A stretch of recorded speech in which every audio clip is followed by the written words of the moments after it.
Umabot sa 100% ang resolution rate ng mga reklamong natanggap ng Philippine National Police mula January hanggang September 2025 sa pamamagitan ng Complaint and Referral Monitoring Center. Ayon sa ulat, sa unang 9 na buwan ng taon, umabot sa 21,392 na reklamo ang natanggap ng CRMC, kung saan lahat ay naresolba o naaksyonan sa itinakdang panahon.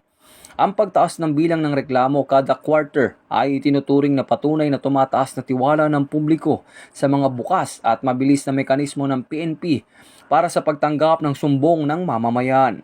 Kabilang din na may 100% resolution rate ang 888 Citizens Complaint Center at Contact Center ng Bayan na kapwa nakatanggap ng papuri mula sa partner agencies.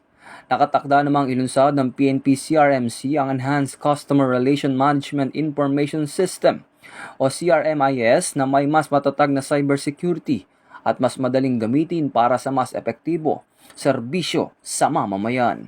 Ang naturang ding accomplishment ng PNP ay naging mahalagang pamantayan para sa performance-based bonus ng kapulisan.